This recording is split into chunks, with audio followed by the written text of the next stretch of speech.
We are Team 201, and this is our Checkpoint 1 presentation. So about us, we are all engineers from electrical engineering to robotic engineers who go to Arizona State University and has taken the Engineering 314 class. We have Aiden, Finton, Richard, and Glenn. So to start off our project, we decided we want to come up with a team charter. So basically, we came up with a list of goals, list of things we want to accomplish, such as GitHub cadence, and we put them all in one paragraph.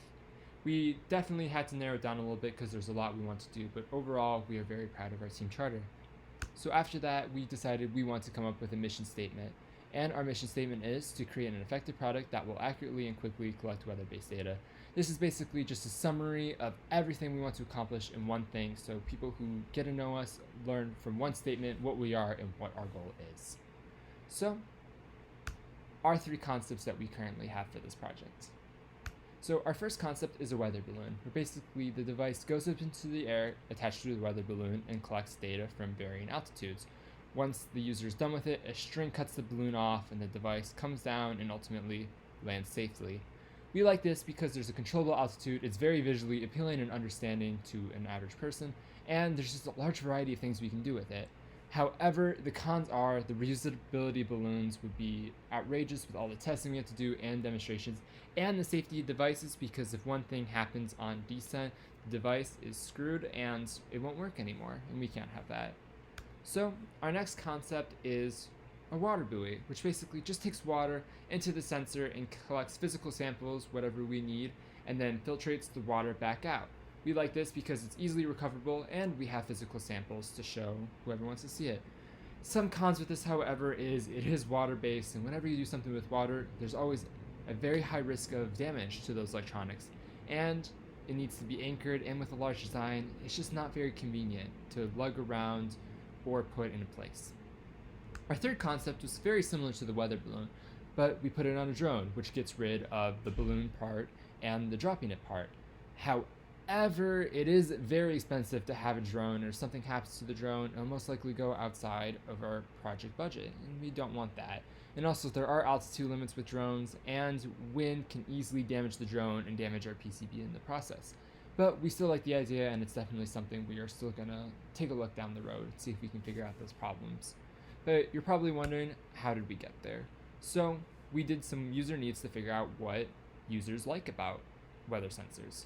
So to start with, we went through Amazon, took a bunch of positive reviews and negative reviews, and put the biggest customer needs we saw in there. We did about 12, 15 of those, and ultimately we had about 80 user needs. So we put those all in post-it notes and came up with a bunch more to ultimately have what we thought the project needed to have and what we thought other people wanted the project to have. So after we had the list of like about 100, we then separated them. So for example, on the screen we have software and functionality. Basically we did like Wi-Fi and connectivity, kind of separating them so we can easily understand a specific subcategory of them. After that, we had to rank them and decide if they were like explicitly said or latent. And there were a lot of needs that we knew were going to show up, but some of the unexpected ones that I want to highlight were that there were many requests for a battery indicator, where a lot of people were having the problem where their device died and they just didn't know that it was about to die or that it did die, and then damage happened that could have been easily prevented if they switched out the batteries. So after looking at that, we're like, yeah, that's very important for us to add, so that's something that we are definitely for sure going to have in our future project.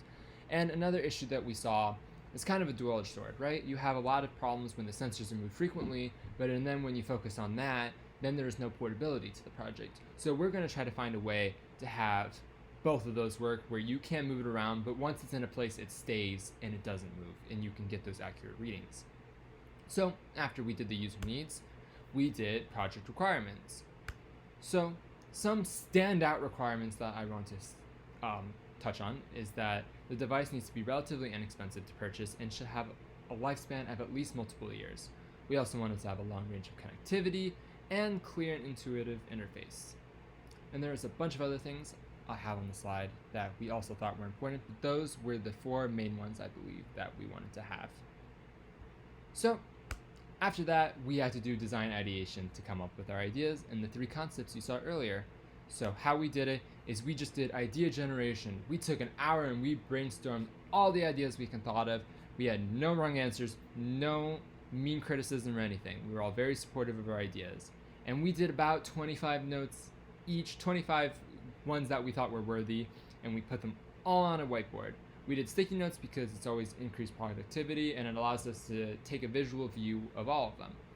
So after we did that generation, we sorted them. So our first category was the weather balloon related, and we had about 54 post-it notes for that. And this would all be stuff on weather balloon, and a lot of the post-it notes were on the different methods of actuation because we weren't exactly sure what we wanted to do with it. And we also talked about the multiple methods of maintaining the altitude of the balloon to make sure it stays in the way we want it. Our second category was the drone, and we had about 24 post-it notes for those. And it was just ideas that can be implemented on a weather drone that cannot be implemented on a weather balloon. So we had lots of hardware ideas, we had sensor ideas, we had software ideas that just could not possibly have functioned on the balloon. So that's kind of how we came up with that drone idea. And then our third one was miscellaneous that just kind of didn't work with the drone and didn't work with the balloon. And I think the one that we noticed a lot of was the water buoy design that I talked about earlier. And we had a lot of unconventional sensor arrays and just ideas that didn't fit the course requirements, but we were still passionate about it and we still kind of wanted to add those on top of our idea. So that came about here, and we had about 32 of those post-it notes, but ultimately we liked them enough that we want to keep them. So how we ranked them is our first priority was course requirements because obviously we are doing this for a course. So those were top priority because those were the things that needed to be checked. The second thing was feasibility. There were a lot of fun ideas we had on there, but unfortunately, due to our budget restraints and due to our technological expertise, we probably couldn't pull off in our time span. So the ones that were least likely kind of got shuffled to the bottom, but the ones that were like, yeah, we can do this, we know how to do it, or we're willing to learn about it, definitely went to the top.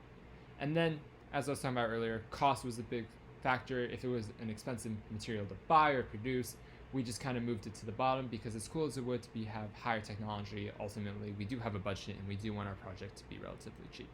And then source material, we want to make sure that it stuck to things we can find online and also what we believed in our team charter. And that is our Checkpoint 1 presentation.